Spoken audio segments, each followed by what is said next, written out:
반갑습니다. 저는 충림중앙교회 김삼문 목사입니다. 우리 교회 이름이 길어요, 그죠? 충림중앙교회. 그래서 이름이 길어서 죄송합니다. 충청도 충자, 강원도 신림해서 림자 해서 그래서 충림중앙교회입니다. 우리 교회가 그 충청도인데 돌멩이를 던지면 강원도에 떨어집니다. 그 접경 지역에 있어요. 그래서 우리 교회 충림중앙교회입니다. 저는 인구가 가장 많다고 하는 58년 개띠, 지금 이제 올해 63세 됐습니다. 63빌딩. 나이 누가 내가 몇 살이더라. 나이를 외워야 되더라고요. 그래서 63빌딩. 제가 서울의 대방동에 살았었는데 매일 63빌딩을 보면서 살았었습니다. 이쁜 사람은 머리를 길러도 이쁘고 깎아도 이쁜데 이제 나이가 들어서 영감이 되니까 머리를 길러도 안 이쁘고 깎아도 안 이쁩니다. 제가 어제 머리를 깎았어요. 원래 머리 잘 안 깎습니다. 왜냐, 깎거나 안 깎거나 똑같으니까 이발비에 끼려고 가능한 안 깎는데 무장성회 준비한다고 깎았어요. 그래갖고 제일 이발 싸게 하는 데가 어딘가 두루 다녔는데 우리 동네가 제일 싸더라고요. 그래서 7,000원 주고 깎았습니다. 이제 무장성회를 통해서 우리 귀한 성도님들 이 말씀으로 섬기게 되어서 정말 영광스럽게 생각하고요, 매우 감사하게 생각합니다. 이제 제가 얼굴이 좀 알려졌으니까 이 성회를 통해서 제가 이제 제천 나올 때 좀 행동을 조심해야 되겠구나, 그런 생각이 듭니다. 혹시 실수하더라도 옆에서 목사님 그러면 제가 히크 나를 아는구나.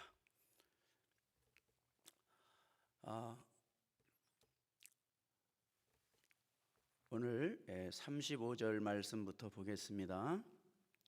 예수께서 성전에서 가르치실새 대답하여 이르시되 어찌하여 서기관들이 그리스도를 다윗의 자손이라 하느냐. 이 말씀은 오늘 본문 말씀은 39절에서 44절까지 35절에서 44절까지 말씀은 세 단락으로 이루어져 있어요. 35절, 38절, 41절. 여러분 성경에 아마 동그라미가 그 세 개 있을 거예요. 그래서 한 단락이 하나의 주제를 다루기 때문에 보통 한 단락에서 나눠서 이제 설교를 합니다.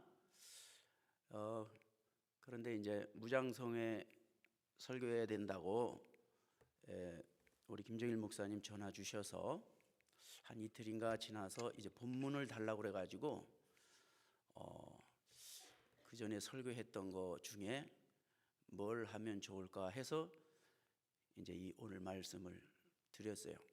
그리고 더 준비하면 되겠지 하고 보니까 단락이 세 개야.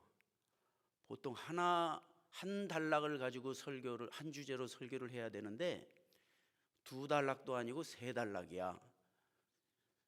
주여 제가 무슨 짓을 저질렀나이까.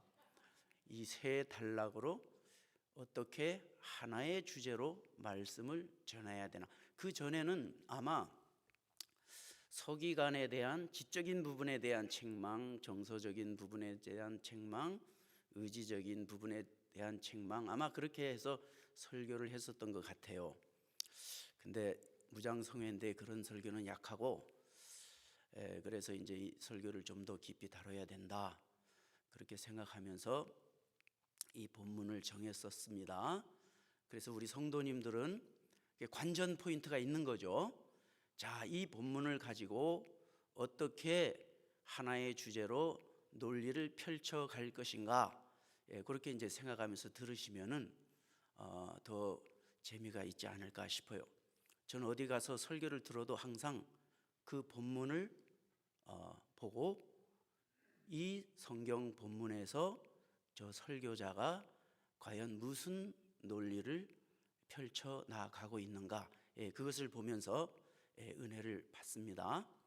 그래서 이 성경 본문을 갖고 그 말씀으로 성도 회중에게 공감을 시킬 수 있어야 되는 것이 이제 목회자들이 매 주마다 감당해야 할 몫입니다. 그래서 그것을 잘 하면은 너무나 마음이 기쁘고, 근데 그것을 잘 못하면 주여 참패하였나이다 하는 그 자괴감이 이루 말할 수가 없어요. 그래서 이 목회자들은 자기가 정한 본문을 가지고 정말 논리적인 은혜로운 그런 설교를 준비하기 위해서 토요일 날 그 샘물이 안 나오면은 밤을 새면서까지도 그거 반드시 어머니가 자식들을 위해서 어떻게 해든 음식을 준비해야 되는 것처럼 그런 사명감을 가지고 준비하게 되는 줄을 믿습니다. 그래서 그런 맥락에서 오늘 우리가 잡은 본문은 세 단락으로 되어 있고, 잘 걸렸다, 어디 한번 보자, 그 본문으로 어떻게 논리를 펼치는지 보자, 그렇게 생각하시면은 계속 졸지 않고 이 말씀을 따라오실 수 있을 줄 믿습니다. 자, 그 35절부터 봅니다. 예수께서 성전에서 가르치실새 대답하여 이르시되 어찌하여 서기관들이 그리스도를 다윗의 자손이라 하느냐. 저는 이 35절을 처음 대하면서 이게 뭐야, 이런 느낌을 받았어요. 왜냐하면은 내용이 예수께서 성전에서 가르치실새 대답하여 가라사대, 앞뒤 잘라먹고 뭘 대답했다라는 거예요.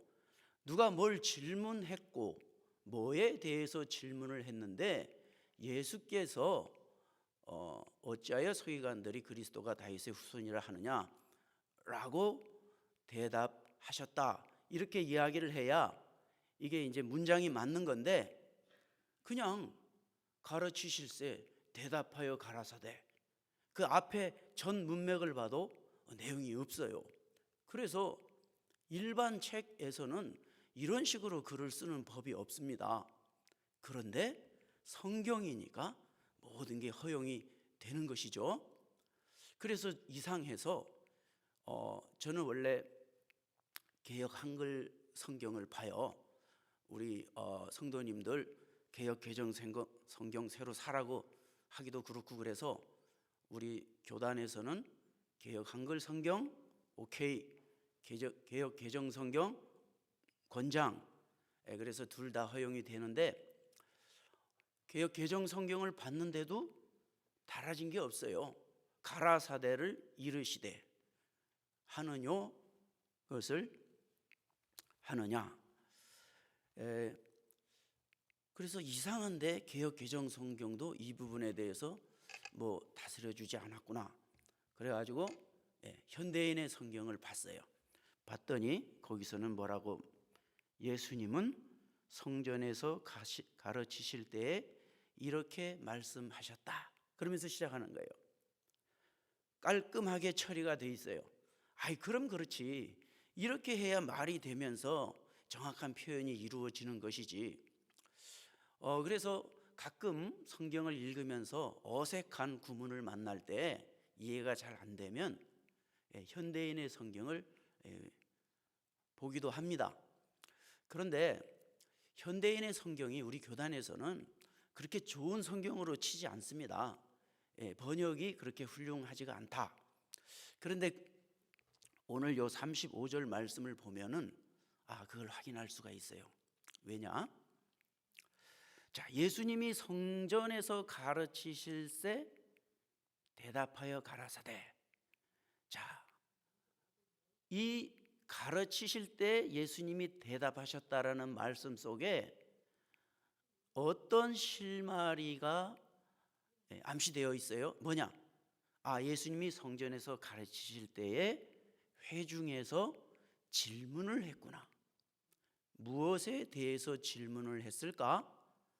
나중에 메시아에 대한 말씀을 하는 걸 보니까 메시아에 대한 질문을 했구나. 그러면 우리가 뭘 추론할 수 있어요? 이 회중들이 평소에 메시아에 대하여 관심이 많았구나. 그리고 궁금한 점도 많았구나. 이런 논리적으로 추론할 수 있는 당시 상황을 우리 성경은 그대로 가지고 가라사대 대답하시되 그 속에서 충분히 추론할 수가 있는 거죠.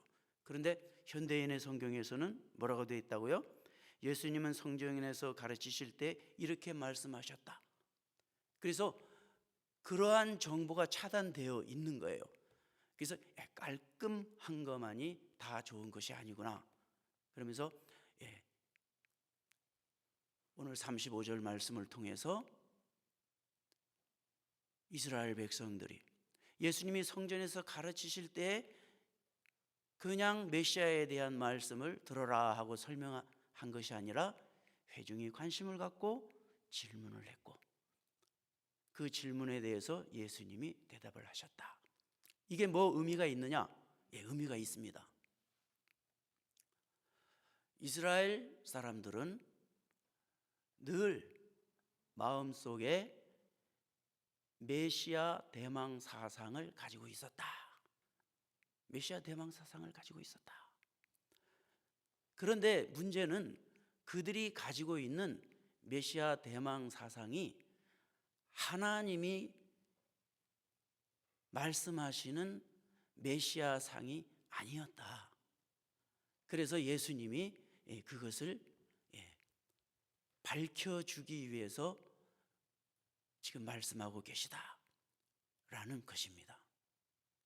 그러면 이스라엘 사람들이 가졌던 메시아 대망 사상이 오늘날 우리들하고 무슨 상관이 있느냐? 매우 중요한 관계가 있다는 것을 이 말씀을 준비하면서 제가 새삼 발견했어요. 그래서 이거다. 오늘 무장성회에서 전해야 할 메시지의 핵심은 이거구나. 그래서 그거를 말씀드리려고 합니다. 자, 이스라엘 사람들은 늘 메시아 대망 사상을 가지고 있었다는 겁니다. 여호와의 크고 두려운 날이 이르기 전에 내가 선지자 엘리야를 너희에게 보내리니 그가 아비의 마음을 자녀에게 돌이키게 할 것이고 자녀들의 마음을 그들의 아비에게 돌이키게 하리라. 구약의 마지막 선지자 말라기가 마지막으로 던져준 말씀인데 이 말씀을 끝으로 400년 동안 더 이상 하나님의 선지자가 나타나지 않았습니다. 그리고 예수님이 오신 거예요. 그래서 이 기간을 신구약 중간기 400년을 신구약 암흑기라고 하는 거예요. 하나님의 말씀이 단절되고 로마의 압제를 받는 암울한 시대에 이들은 하나님이 약속하신 메시아에 대한 소망, 그것만이 답이다. 이런 마음을 가지고 있었던 것입니다. 그래서 이스라엘 백성들은 항상 힘들고 어려울수록 메시아를 대망하는 마음을 가지고 있었어요. 다윗과 같은 위대한 인물을 하나님이 우리 민족에게 보내주신다고 약속하셨다. 그분이 오시면은 이스라엘의 영광을 재현시켜 줄 것이다. 이래도 안 되고 저래도 안 될 때에 의지할 것이 무엇인가? 시대가 어려울수록 내 힘으로 안 될수록 요즘 제천에도 보니까 문 닫는 가게가 많다고 그래요.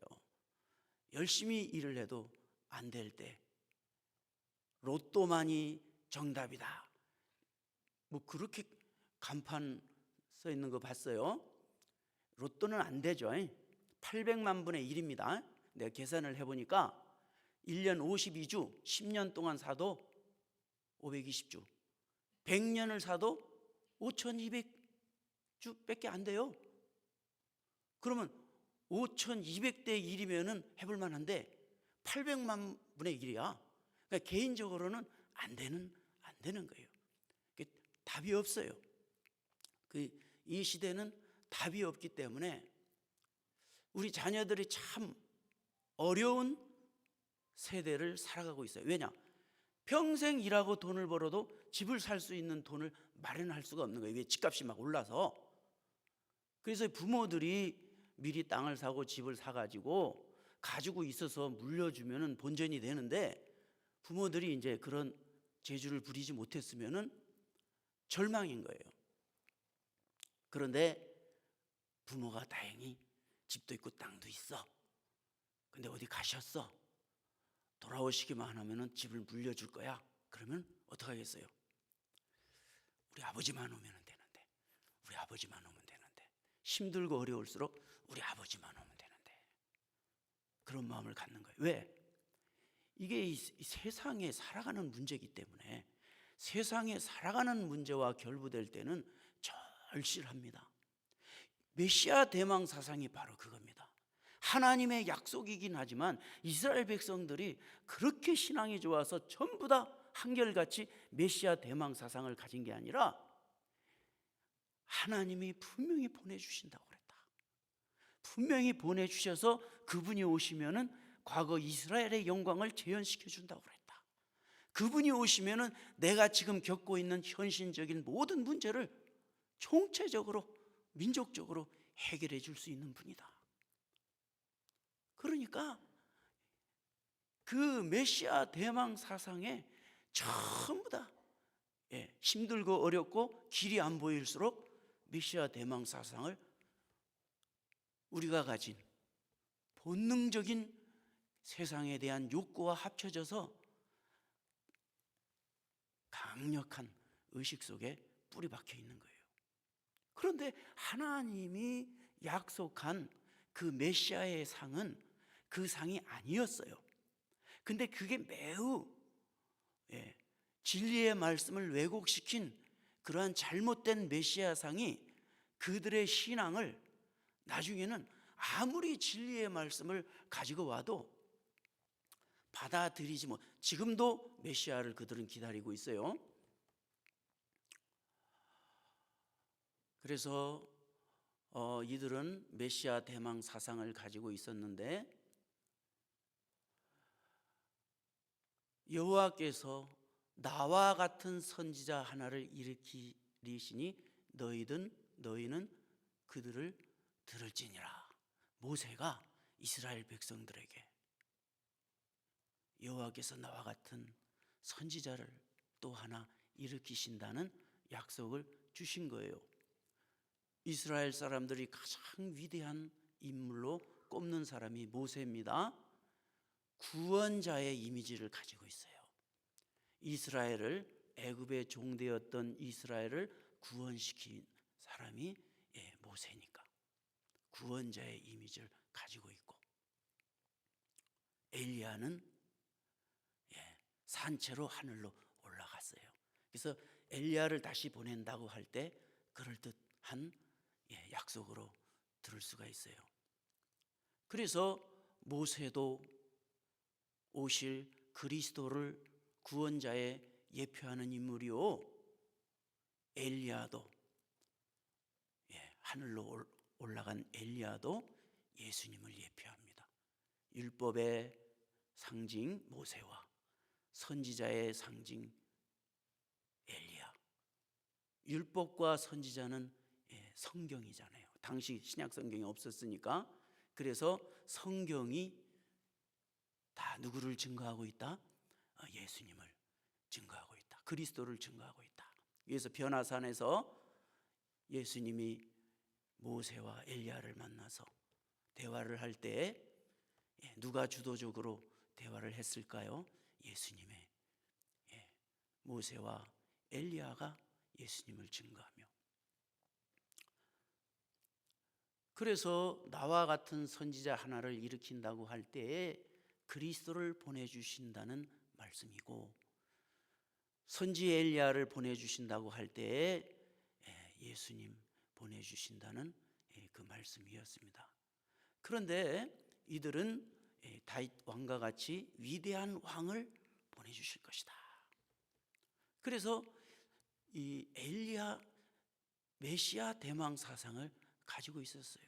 힘들고 어려울수록. 그래서 제가 벤허라는 영화에도 그게 나오더라고요. 제가 한 고등학교 때쯤에 벤허를 본 기억이 있는데 그 장면이 인상 깊었어요.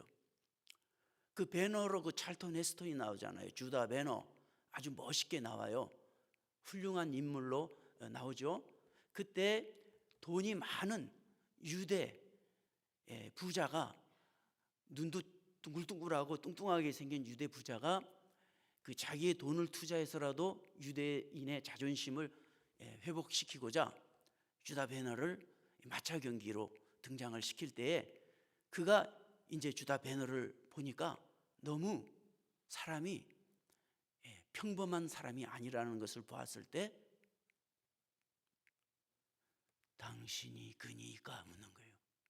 그 베너가 나는 아닙니다. 그게 뭘 얘기하냐면 당신이 그리스도입니까 묻는 거예요. 영화적인 픽션이지만은 근데 성경에도 그런 비슷한 내용이 나옵니다. 제사장들과 레위인들이 세례 요한한테 가서 당신이 그니입니까 묻는 거예요. 당신은 누굽니까? 대번에 나는 그리스도가 아닙니다. 그러니까 이스라엘 사람들은 당신입니까? 그러면 이게 알아듣는 거예요. 우리는 당신입니까? 뭘? 이스라엘 사람들 당신입니까? 그럼 나는 아닙니다. 그럼 엘리야입니까? 나는 엘리야도 아닙니다. 그럼 그 선지자입니까? 그 선지자도 아닙니다. 그 선지자입니까? 이 모세와 같은 선지자 보내준다. 그러니까 이스라엘 사람들도 메시아 대망 사상을 가지면서 이게 뭐 좀 뒤죽박죽된 상태에서 하여튼 하나님이 보내준다고 그랬어요. 그 의식을 가지고 있었던 것입니다. 그럼 당신은 누구요? 난 선지자 이사야가 말한 바와 같이 주의 길을 예비하라고 광야에서 외치는 자의 소리랍니다. 그는 성령으로 세례를 줄 자이다. 예수님이 요한에게 세례를 받습니다. 성령이 예수님에게 임합니다. 성령이 임하는 것을 보거든 그인 줄 알라 하셨기로 내가 그 예수님이 그리스도인 줄 아노라. 그리고 예수님이 그 세례 요한이 예수님을 보라 세상 죄를 지고 가는 하나님의 어린 양이로다 메시아임을 증거합니다. 우리 하나님은 메시아를 세상 죄를 지고 가는 하나님의 어린 양으로 오셔서 하나님과 우리 사이에 그 모든 죄를 다 해결하고 하나님과 우리와의 막힌 담을 허는, 그래서 선지 엘리야가 왔을 때 그가 아비의 마음을 아들에게 돌이키게 할 것이고 아들들의 마음을 그 아비에게 돌이키게 하리라. 아비는 하나님이에요. 하나님이 그 엘리야가 오셔서 막힌 담을 다 헐므로 말미암아 하나님이 그 아들들을 품게 하실 것이요 아들들이 막혀진 죄의 담을 허물어짐으로 인하여 하나님과 화합할 수 있는 그런 은혜가 있을 것이다. 하나님이 말씀하신 메시아였습니다. 그런데 이스라엘 사람들은 그것을 분명히 성경에서 계시했는데 불구하고 밝히 깨달았지 못해서 진리의 말씀이 왜곡되었습니다. 그래서 그들이 가지고 있었던 메시아는 다윗의 후손으로 오되 위대한 다윗과 같은 왕이 오셔서 이스라엘의 영광을 재현시켜 주므로 우리들이 겪고 있는 이 세상에서의 모든 어려운 문제들을 능히 해결해 줄 것이다. 그런 세속적인 욕구를 채워줄 것이다 라는 것으로 하나님의 말씀이 고착되는 순간 그 블랙홀 속에 빠져들어가 가지고 그 다음부터 어떤 진리의 말씀도 바르게 이해하지 못한 채 전부 다 그냥 녹여버리고 일생을 허망한 삶을 살게 만드는 거예요. 그게 오늘날 기복신앙이라는 거예요. 이 하나님의 말씀이 너희들을 축복할 것이다. 구약의 축복의 말씀을 많이 주지만은 여러분, 축복이라는 것은 성경에서 축복 그러면은 영원한 축복을 말하는 것이지 잠시 잠깐 이 세상에 썩어질 영광을 말하는 게 아닙니다. 성경에서 생명하면 영원한 생명을 말하는 것이고, 그래서 그러한 축복의 예표적 표현으로 신명기 28장에서 이 세상의 축복을 얘기할 때에 우리는 밝히 신약 성경의 잣대를 가지고 밝히 계시된 말씀을 가지고 하나님의 말씀을 바르게 이해를 해야 되는데, 우리의 타락한 욕심이 이 세상의 부와 명예와 권세, 여기에 그냥 환장을 했어요. 환장을 했는데 여기다가 하나님의 말씀으로 딱 붙여주니까 그냥 미쳐버리는 거예요. 여기에 한번 미치면 그 다음부터는 평생 무슨 소리를 해도 전부 다 그걸로 갖다 붙이는 거예요. 여러분, 날 보세요, 내가 이렇게 축복을 받지 않았습니까? 그러면서 거기에 붙여버리면 신앙은 더 이상 성장을 하지 못한다. 그게 오늘날 유대인들이 그토록 진리의 말씀을 왜곡된 채 메시아상을 가지고 있었던 폐해가 그들만의 이야기가 아니라 역사 속에 우리들에게 교훈으로 주시는 하나님의 말씀입니다. 그러므로 예수님이 지금 무엇을 책망하고 있습니까? 어찌하여 서기관들이, 그러잖아요. 책망조로 지금 이야기하고 있는 것이거든요. 서기관이 너희들이 어떻게 했길래 진리의 말씀이 왜곡되어 온 이스라엘이 이렇게 왜곡된 잘못된 메시아상을 갖게 되었느냐? 예수님이 뭘 책망합니까? 진리의 말씀을 왜곡된 걸 책망하고 말씀을 바르게 가르쳐주고 있어요. 그래서 예수의 영이 우리 안에 오시면은 먼저 진리의 말씀을 바르게 깨르쳐 주는 거예요. 자, 그래서 어찌하여 다윗이, 선지자들은 다윗이 그리스도의 후손이냐? 그리스도의 후손이 맞죠. 모든 이스라엘 사람들도 다 그렇게 알고 있어. 그리스도의 후손으로 오는 건 맞습니다. 그러나 이제 그 다음 얘기가 나오는 거죠. 그리스도 후손으로 나오는 것은 그 유명한 사무엘하 7장의 나단의 신탁입니다. 나단. 다윗이 예루살렘으로 도읍을 옮기고 법궤를 예루살렘 1차 실패 2차 옮겨서 아주 기뻐했는데, 이 법궤를 하나님의 성전에 모셨으면 좋겠다. 이 성전이 없었어요 그때. 그래서 나단 선지자한테 그걸 의논한 거예요. 하나님이 밤에 나단 선지자에게 나타나서 전해라, 다윗에게 전해라. 그걸 신탁이라고 그러네요. 부탁할 탁자를 써서 신의 뜻을 나단에게, 다윗에게 전하라 라고 한 거예요. 그게 신탁인데, 너는 수환을 당하여 평안 가운데 조상들에게 돌아갈 것이요 내 몸에서 날 자가 그 나라를 경고케 하리라. 성경에서 경고케 한다면은 영원히 경고케 하는 만왕의 왕이신 예수 그리스도가 오셔서 그의 나라의 백성들과 함께 영원히 견고케 하는 그런 예언을 주신 것입니다. 1차적으로는 이제 솔로몬에게 예언을 준 거죠. 그러나 이중적인 예언의 성격을 가지고 있기 때문에 그리스도에 대한 예언이었고, 이스라엘 사람들도 그렇게 이해를 했습니다. 그래서 솔로몬은, 이스라엘 역사에서 솔로몬은 전무후무한 영광을 누렸습니다. 왜? 그것은 그리스도의 영광을 예표하는 인물로 하나님이 사용했기 때문에 솔로몬 시대처럼 영광스러운 때가 없었습니다. 그러나 예수님에 대한 예언이었습니다. 그래서 다윗의 후손으로 메시아가 오겠구나. 또 유명한 이사야 11장, 이새의 줄기에서 한 싹이 나며 그 뿌리에서 결실할 것이요. 이새는 다윗의 아버지잖아요. 아, 다윗의 후손에서 나겠구나. 거기서 싹이 나고 그 뿌리에서 한 가지가 나서 결실할 것이요.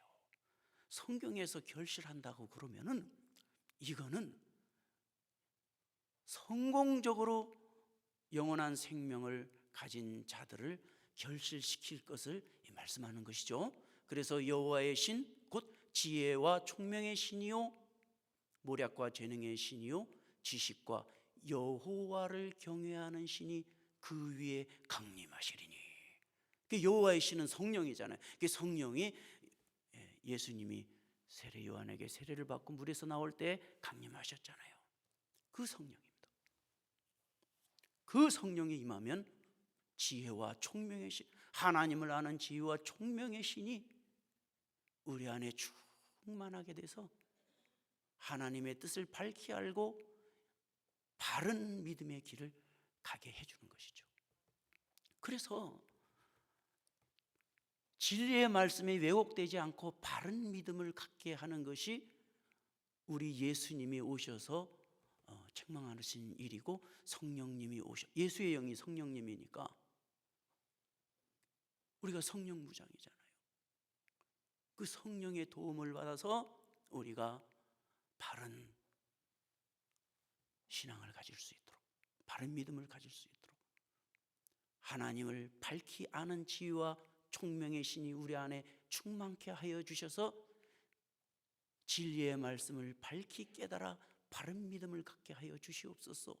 여호와를 경외하는 신이 내게 충만하여 하나님을 경외하며 바르게 살아갈 수 있는 은혜가 내 안에 충만하게 하여 주시옵소서. 그래서 양기준 목사가 그 주보에 바르게 믿고 바르게 살자 했다고 그래서 아주 훌륭한 표어라고 저는 감탄하고 있었어요. 왜? 신앙의 양대 산맥은 그거니까. 믿음과 행위입니다. 바르게 믿고 바르게 살고, 성령님이 오셔서 하시는 일이 그겁니다. 바르게 믿고 지혜와 총명의 신으로 하나님을 바르게 알고 여호와를 경외하는 신이 와서 하나님의 뜻대로 바르게 사는. 그래서 우리는 성령의 인도함을 받고, 우리 안에 성령이 계시잖아요. 자기 땅에 오매 백성들이 영접지 아니하였으나 영접하는 자, 곧 그 이름을 믿는 자들에게는 하나님의 자녀가 되는 권세를 주셨으니. 그래서 영접하는 자, 뭘? 예수님 저의 주인으로 영접합니다. 나를 주인으로 영접하겠다 고라고라. 우리 며느리가 전라도예요. 나 전라도 사투리를 배워야 돼. 고라고라? 그래, 그러면 주인으로 가주지. 그래서 오신 분이 예수의 영성인가요? 그게 우리 안에 계신 거예요. 너희가 하나님의 성전인 것과 하나님의 성령이 너희 안에 거하시는 것을 알지 못하느뇨? 이 고린도 교인들에게 사도 바울이 이야기를 했어요. 성령이 계신 걸 모르나? 똑같죠. 우리 안에 성령님이 와 계신 거예요. 그러니까 주인으로 와 계신 성령님을 우리가 주인으로 모시면서 성령이 가르치심을 받아야 되는 거예요.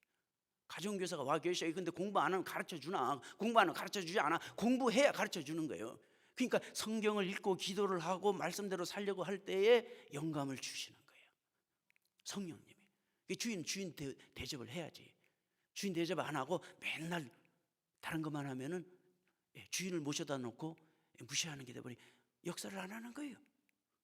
그러나 성령이, 우리가 성령을 귀하게 모시면은 그 성령이 뭘 가르쳐줘?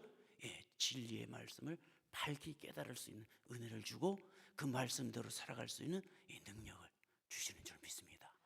그 길밖에 성령 무장 대성회 아주 제목이 좋아요. 처음 이 제목 정할 때 제가 그 자리에 있었어요. 그래서 아이 너무 촌스럽다, 이 제목이 뭐 그거냐 하는데 내 의견이 반영이 안 되더라고요. 그때나 지금이나 제가 존재감이 없었어요, 노예에서. 근데 지금 보니까 제목이 괜찮은 거예요. 성령 무장 굉장히 좋아해요. 좀 너무 거창하고 촌스러운 것 같은데 그러나 아주 성령으로 무장해야 된다.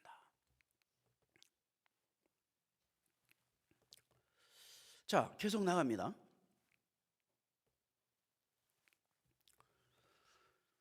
주여, 아직도 저에게는 30분이 남았나이다. 뿌듯하네요. 자, 36절에 다윗이 성령에 감동되어 친히 말하되 주께서 내 주께 이르시되 내가 내 원수를 내 발 아래 둘 때까지 내 우편에 앉았으라 하셨도다 하였느니라. 다윗의 시편, 성령에 감동되어 쓴 시편 110편을 인용하여 말씀했습니다. 이게 사도신경의 내용하고 똑같습니다. 하늘에 오르사 전능하신 하나님 우편에 앉아 계시다가 저리로서 산자와 죽은 자를 심판하러 오시리라.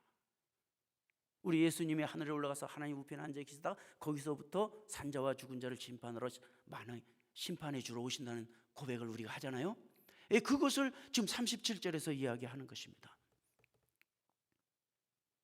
주께서 내 주께 이르시되 내가 내 원수를 내 발 아래 둘 때까지, 이건 심판의 날을 이야기하는 거죠. 옛날 전쟁할 때 적장을 잡으면 그냥 바로 죽이지 않았습니다. 끌고 와서 자기네 나라까지 끌고 와서 발 아래 둘 때까지 눕혀가지고 발로 그 목을 딱 밟았다는 거예요. 딱 밟은 다음에 뭐라 했을까? 이놈의 시기, 어디 남의 나라를 쳐들어와가지고 너 죽는다? 이럴 때는 욕을 아주 그냥 세게 해줘야 되는데 욕을 잘 못해가지고 실감이 안 나네. 욕을 좀 찰지게 해줘야 돼요. 우리 예수님은 욕 잘했어요. 이 독사의 새끼들아, 너희가 이 지옥의 판결을 어찌 피하겠냐. 어이구, 속이 다 시원해. 욕 잘하면 좋아요. 속이 다 시원해. 카타르시스가 팍 느껴지는 거예요. 뱀들아, 이 독사의 새끼들아, 이 지옥의 판결, 서기관들한테 그런 거예요. 교인 하나를 얻으려고 두루 다니다가 바다와 산으로 다니다가 얻으면 배나 더 지옥의 자식이 되게 하는도다. 이 독사의 새끼들아. 나는 욕을 잘 못해. 찰지게 해야 되는데. 너 죽는다. 그러다가 죽이니까 안 죽일 것 같은데 죽었어. 그래 죽인 거예요. 발나라에 둘 때까지 너는 내 우편에 앉았으라. 하늘에서 보좌 우편에 앉아 계시잖아요. 오른쪽에 앉아. 뭐 오른쪽에 앉으나 왼쪽에 앉으나 무슨 상관이 있어요? 근데 우편에 앉아. 그건 뭘 의미하는 겁니까? 우편에 앉았다라는 것은 모든 권세를 위임받았다라는 뜻입니다. 우리나라도 우의정, 좌의정이 있으면 우의정이 더 높잖아요. 우편에 앉았다는 의미는 모든 것을 다 그에게 맡겼다는 게, 왕이 직접 힘들게 다 하는 게 아니라 우편에 앉은 자에게. 하나님은 모든 권세를 다 예수님에게 맡긴 거예요. 우주 만물의 주인이 하나님이시지만은 그 모든 주권을 누구에게 맡겼다? 예수님한테 맡긴 거예요. 태초에 말씀이 계시니라. 이 말씀이 하나님과 함께 계셨으니 이 말씀은 곧 하나님이시니라. 이 말씀이 예수님이잖아요. 그가 태초에 하나님과 함께 계셨고 만물이 그로 말미암아 지은 바 되었으니 지은 것이 하나도 그가 없이는 된 것이 없느니라. 그 안에 생명이 있었으니 이 생명은 사람들의 빛이라. 우리 예수님은 이런 분이라 이거예요. 만물을 지으신 그 예수님이시라는 거예요. 그런 분이 육신을 입고 우리의 구원을 위해서 오셨는데 그분을 메시아라 그런 거예요. 십자가에서 죽는 방법으로 우리를 구원하시고, 그래서 구원받은 자들을 향한 하나님의 선하신 계획이 있었다는 거예요. 이것이 하나님이 계획한 놀라운 우리 구원의 시나리오인데, 이것이 왜곡되어 버리면은 하나님의 뜻이 왜곡이 되고 진리를 왜곡시키는 것을 하나님이 가장 싫어하는 거예요.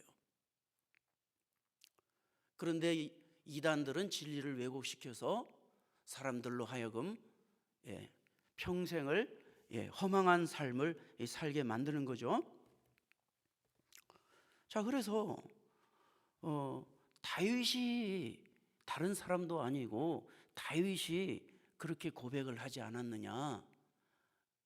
주께서 내주께. 그래서 다윗이 주라 하였은즉 이 하나님에게만 쓸 수 있는 그런 호칭을, 주님이라는 호칭을 사용하였은즉 어찌 단순한 그의 자손이라고만 생각할 수 있느냐?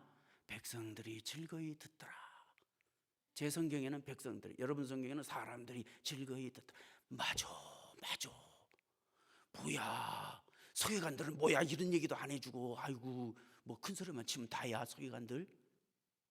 예, 그래서 어찌하여 서기관들이 그리 되는 거죠.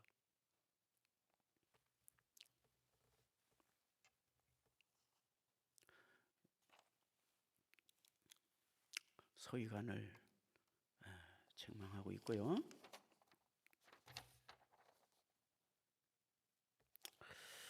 자, 39절 둘째 단락으로 넘어갑니다. 그래서 오늘 39절에 보면은 서기관들을 삼가라 하면서 아예 대놓고 예수님이 서기관을 책망합니다. 서기관을, 도덕성을. 서기관들은 해당의 상자에 앉는 것과 잔치의 상석에 앉는 것을 좋아하고 뿐만 아니라 과부의 가산을 삼키는 사람들이다. 과부, 남편이 세상을 떠나면서 남겨준 게 그 알량한 재산 그건데 그거 가지고 이제 먹고 살아야 돼. 어디 취직도 못하고, 그거 딱 그거 집안에 그 남은 재산 가지고 먹고 살아야 되는데 애들하고 그거를 삼켜버리면 어떻게 되는 거예요? 세상에 그렇게 나쁜 사람들 있어요? 예? 누구 욕 잘하는 사람 있으면 이 사람 욕 좀 한번 해줘봐. 욕을 잘 못하겠네 나는. 예? 가부의 가산을 삼키는 자들이라 하니까 이거는 서기관들을 삼가라, 이 말은 파격적인 선언입니다. 이 서기관들이 어떤 사람들입니까? 기독교 사전을 보면 율법 해석학자라. 유대 사회에서 율법 해석학자면은 최고의 권위를 가지고 있는 사람들이고, 이 사람들이 다 뭐 바리새인으로 가고 산헤드린 공회로 들어가고 유대의 다 실력자들이 되는 겁니다. 우리나라 국회의원 중에서도 사법고시 패스한 사람들이 더 크게 활약하는 것처럼 이 서기관 출신들이 유대의 실력자들 중에 실력자들인데 서기관들을 삼가라. 그들은 지도자로서의 자격이 없는 사람들이다. 그러니까 이 보통 전쟁 선포가 아닌 거다라는 거예요. 상황이, 이 상황을 이해를 해보면 그렇습니다. 마치 담임 목사가 교회 전도사한테 아이고 이제 앞으로 목사님 되면은 이 설교도 잘해야 되는데 이번 주일날 설교해봐. 내 기회를 줄게. 이제 전도사가 이제 설교 중에 설교를 하는데 뭐라고 설교했나? 여러분 눈을 뜨십시오. 정신을 차리십시오. 우리 교회 담임 목사는 이단입니다. 여러분 하면 어떻게 되세요? 담임 목사가 꺼져 새끼야. 아이 생각해가지고 강단에 세워졌더니 뭐 내가 이단이라고? 그거 똑같은 거예요. 서기관들을 삼가라 할 때는 서기관을 집단을 이들은 전혀 자격이 없는 사기꾼들이다. 그러니까 네가 죽나 내가 죽나 해보자. 이 전쟁을 아주 무서운 발언을 한 겁니다. 예수님이. 예? 죽자는 얘기죠. 네가 죽든지 내가 죽든지 해보자 하는 거예요. 이 전쟁 성포인데 이 전쟁 성포가 이 마가복음 11장에서 이미 했어요. 그게 뭐냐? 성전 청결 사건. 내 아버지의 집으로 청사하는 집을 만들지 마라. 너희는 강도의 구례를 만들었도다. 여러분 유대인의 또 양대 산맥 세력이 뭐 사두개파입니다. 성전 권한을 가진 자들이 사두개파. 거기서 다 제사장들, 대제사장이 나오는데 이 사람들이 막강한 정치적인 권력을 가지고 있었어요. 그러니까 사두개파 사람들한테는 너희들은 장사꾼이요 강도다 선언을 했고, 바리새인과 서기관들한테는 화이슬져 외식하는 바리새인과 서기관들이요 너희들이 규인 하나를 얻으라고 산과 바다를 두르다가 얻으면 배나도 지옥의 자식이 되게 하는 거다. 뱀들아 이 독사의 새끼들아. 아 속이 다 시원하네. 너희가 어찌 지옥의 판결을 피하겠느냐. 그러니 어떻게 하겠어요? 이들이 가만히 있을 수가 없는 거죠. 그래서 마가복음 11장 18절에 대제사장들과 서기관이 예수를 어떻게 멸할까 꾀하였다. 아유, 다른 나라에는 이럴 때 탁 손구가 뜨더니 나는 안 뜨네. 괜찮아요? 제가 다 읽어드릴게. 감사합니다. 그거 말고 11장 18절 마가복음 11장 18절. 좋다. 정말 너무 훌륭해요. 그래서 이때 예수님을 죽이려고 계획되는 거예요. 그런데 생각해 보면은 그렇게까지 몰아붙이는데 그 백성들의 인기를 힘입어서 기득권을 누리고 살아가는 사람들한테 사기꾼이요, 강도요, 장사치요, 죽일 놈이요 그러니 가만히 있겠어요? 그런데 성경을 더 살펴보면은 그게 아니야. 보면은 함에 그 전부터 예수님을 죽이려고 한 거예요. 그래서 나사로 부활 사건이 더 중요한 의미를 갖구나. 예수님이 그 유월절 마지막 유월절을 참여하기 위해서 예루살렘으로 올 때 어디를 들립니까? 베다니를 들립니다. 거기서 나사로를 살리는 거예요. 그런데 예수님은 나사로가 일부러 죽게 내버려 둬요. 마르다와 마리아가 사람을 보내서 예수님, 우리 오라비가 다 죽어갑니다. 오셔서 살려주세요. 그러는데도 이틀을 더 유하고, 그때 달려왔어도 될까 말까인데 이틀을 더 유하고 오는 시간 뭐 하다 보니까 죽은 지 나흘이 되었음에 예수님이 나사로야 나오라. 그러니까 나사로가 나온 거예요. 풀어놓아 다니게 하라. 그러니까 이게 나올 때 이게 꽁꽁 묶였다는 거예요. 이게? 내가 생각을 해봤어요. 꽁꽁 묶였는데 어떻게 나왔을까? 강시처럼 이렇게 나왔을 것 같아요. 그러니까 풀어놓아 다니게 하라. 이 소문이 나서 백성들이 예수님에게 막 몰리는 거예요. 그러면 내가 유대 지도자라면 그러겠어. 아니, 죽은 나사로를 살렸다고. 야, 우리가 그분에게 가서 진리의 말씀을 들어야 되겠다. 당연히 그렇게 해야 되는 거 아니에요, 여러분? 나보다 한 수 위구나. 응? 우리가 딱 보면 알잖아. 운동을 해도 나보다 한 수 위구나. 신앙생활도 나보다 한 수 위구나. 영적으로 나보다 훌륭하시구나. 그 배우려고 해야지. 그런데 이 사람이 표적을 많이 행하니 백성들이 따르고 로마인들이 알면은 우리의 땅과 우리 민족을 멸할까 하노라. 어떡할까? 죽이자. 그 정도로 대제사장들과 유대 지도자들이 도덕적으로 타락한 거예요. 신앙을 떠나서.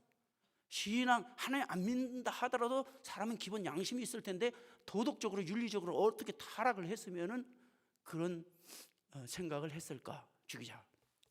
시기하여 죽이려 한 거예요. 자기들이 가진 기득권 빼앗기는 것, 그것이 싫어서 죽이자고 할 정도로 어떻게 했다?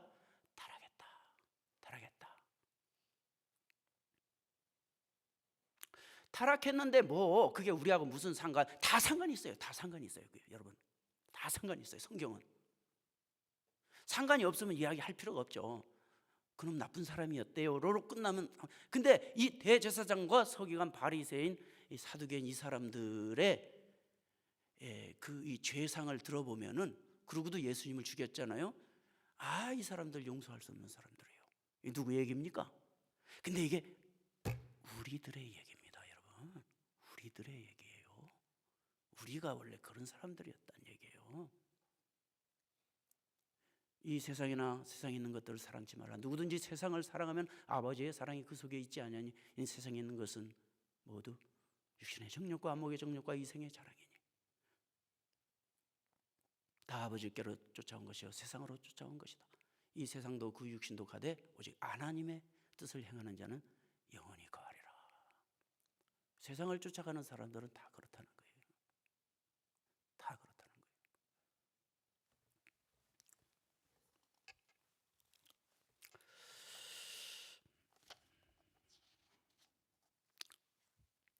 에베소서 2장 3절에 보니까 전에는 우리도 그 가운데 행하여 육체의 욕심을 따라 육체와 마음에 원하는 대로 다른 이들과 같이 본질상 진노의 자녀이었더니, 뭘 했다고? 그냥 육체에 원하는 대로 했어요. 마음에 원하는 대로 했어요. 다 그렇게 살잖아요. 그랬더니 본질상 진노의 자녀이었더니,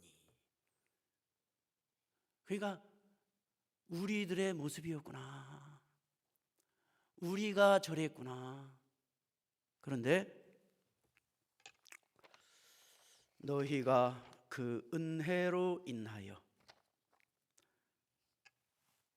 믿음으로 말미암아 구원을 얻었나니 이것이 너희에게서 난 것이 아니요 하나님의 선물이라. 이는 누구든지 자랑치 못하게 하려 함이니라. 그런 은혜로 전혀, 그러니까 여러분, 대제사장과 서기관과 바리새인들이 예수님을 그런 이유로 죽이고 심판을 받아 망하는 자리에 섰을 때에 할 말이 있어요, 없어요? 할 말이 없어요. 예수님의 심판 자리에서 지옥에 가는 사람들 다 밝히 드러나기 때문에 할 말이 없어요. 도망갈 구멍이 없습니다.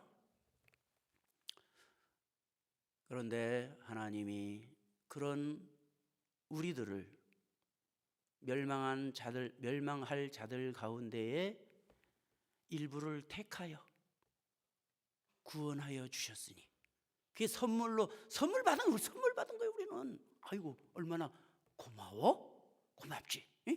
고마운 거예요. 고마우면 어떻게 돼? 우리의 육신의 욕심을 쫓아서 또 죄를 지면 살아야 돼? 아니지. 그건 아니지. 어떻게 해서 바르게 살아야지. 바르게. 이건 뭐예요? 하나님이 작정한 자동 코스에 이게. 자동 코스에 이게. 그래서 에베소서 2장 8절부터 10절까지 한번 띄워줘 봐요.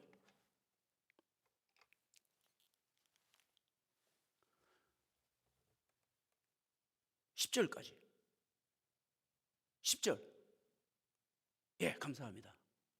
자, 그래서 이어지는 말이 우리는 그의 만드신 바라.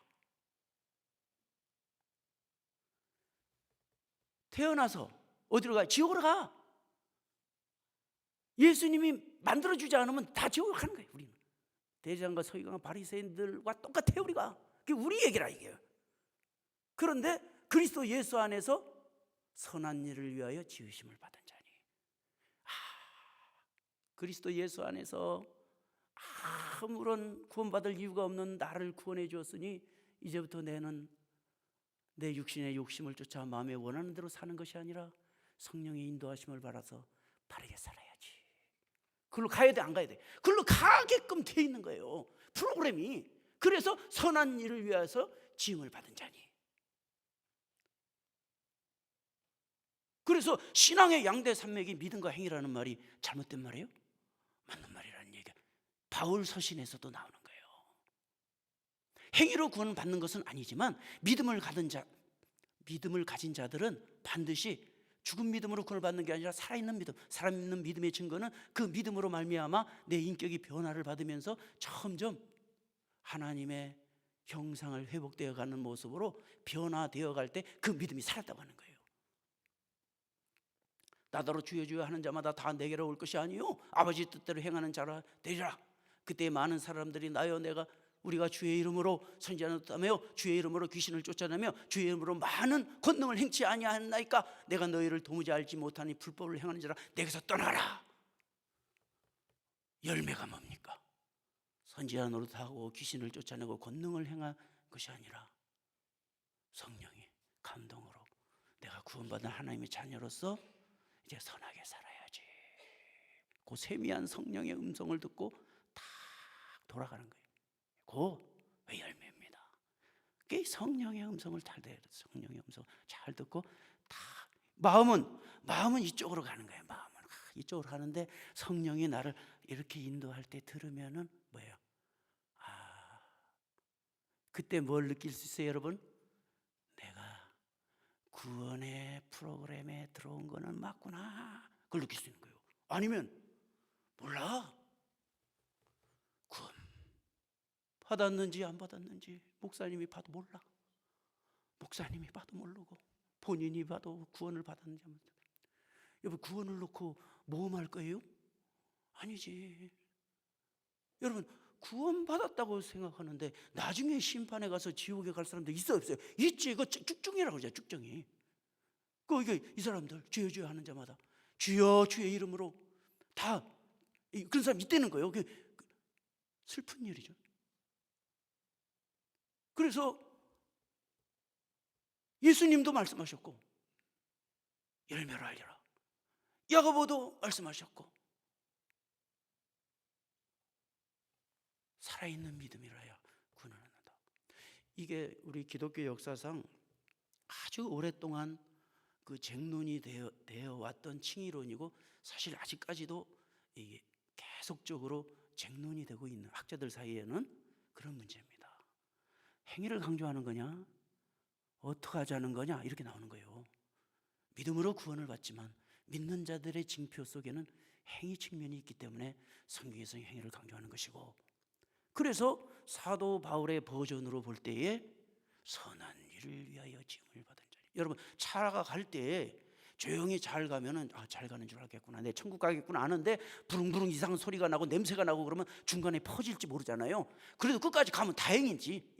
그리고 살고 천국 갔으면 다행이야. 아이고 잘 됐다. 아이고 죽을 뻔했는데 사는 것 같아. 다행. 축하합니다. 박수 쳐줘야 되지만 지옥 가면 어떡할 거예요?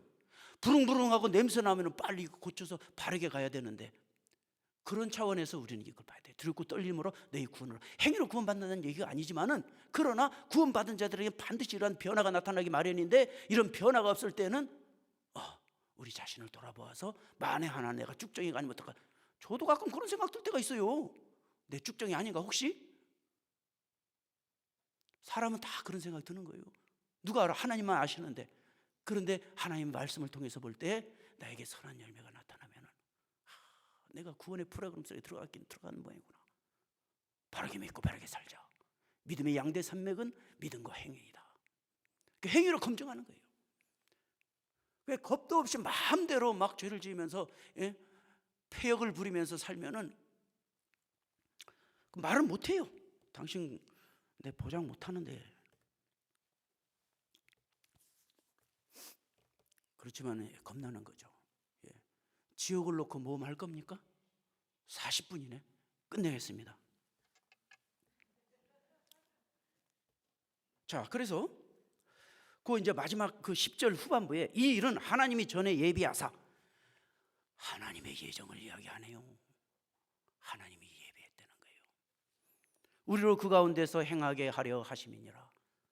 다 하나님의 은혜요, 하나님 하시는. 그 예정을 얘기하자면은 에베소서 1장 11절 모든 일을 그 마음의 원대로 역사하시는 자의 뜻을 따라, 뭡니까? 하나님의 뜻을 따라 우리가 예정을 입어 그 안에서 기업이 되었으니. 기업 얘기를 합니다. 예정을 얘기할 때는 우리에게 기업을 얘기합니다. 이게 기업이 뭡니까? 주여 주님이 주시는 한 문화로 열 문화를 남겼나이다. 잘했다. 10골의 권세를 가져라. 천국에 가서 주여 나는 5문화를 남겼. 잘했어. 넌 5문화 5골의 권세를 가져라. 하나님이 우리들에게 주시는 유업이, 그 나라의 유업이 있다는 거예요. 그때 받을 유업은 장차 우리가 받을 영광은 현재의 고난과 좋게 비교할 수 없도다. 그 유업을 사모하라는 거예요. 그러니까 그 소망을 가지고, 여러분 우리가 선하게 살려면 쉬워요, 안 쉬워요? 어렵지. 다 손에 힘들고 양보해야 되고, 나대지 않아야 되고, 저요 해가지고 높은 자리에 올라가야 되는데, 그냥 선한 사람들은 다 뒷천에 쳐지고 험한 길을 가는 거예요. 험한 길. 그러나 그게 험한 길이 뭐라고 그랬어요? 겟세마네 동산이라고 그랬잖아요. 우리 강경현 목사님 아주 영적인 말씀 감명 깊게 전해주셨는데, 겟세마네 동산이잖아요. 그 세상에서는 망하는 길 같으나 그 길이 생명의 길이요. 그 겟세마네 동산. 힘들다 그래요. 근데 뭘 보고? 그 기업의 소망을 가지고, 하나님 약속한 기업의 소망을 가지고 그걸 가지고 기쁨으로 가는 게. 그러니까 어떻게 해야 돼요? 우리는 기뻐하면서 가야 돼요. 기뻐하면서. 아무것도 없는 것 같은데 기뻐하면서.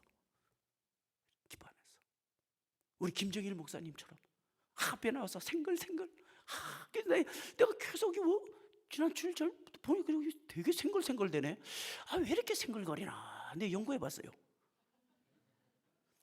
사모님이 이뻐서 생글거리는구나. 저렇게 좋아서 생글거리는구나. 에? 나도 한번 해보자. 성광교회 성도분 손 들어보세요. 감사합니다. 예. 맞아요, 틀려요? 뭐 그것뿐이겠습니까?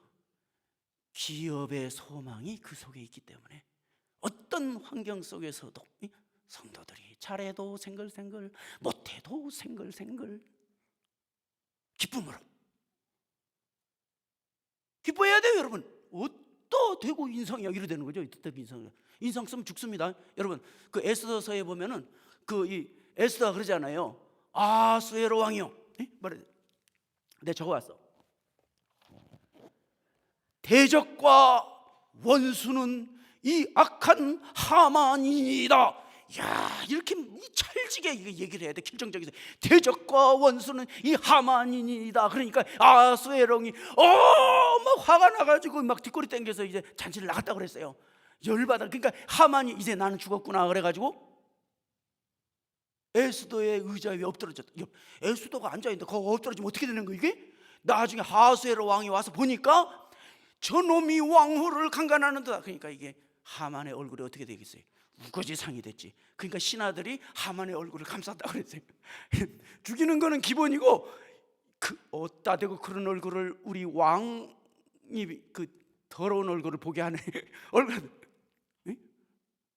그러니까 인상 쓰고 다니는 게 얼마나 큰 죄예요? 보자기로 감싸버려 얼굴을. 인상 쓰고 돌아다니지만 지옥에서 출장 나온 사람 마냥 어떻게? 기뻐해. 뭘로? 세상의 거 다 양보하고 선하게 사는 기뻐할 일이 별로 없으나 과부의 두렵던 얘기 스치면서 해야 돼. 과부의 두렵돈을 바친 자가 가난한 가운데에서도 없는 중에서도 그 바친 자가 기업에 소망이 있었기 때문에 가능했던 얘기가 되는 거죠. 그런 거 보면 이게 새 단락이지만 사실은 인간이 다 있는 것 같아요.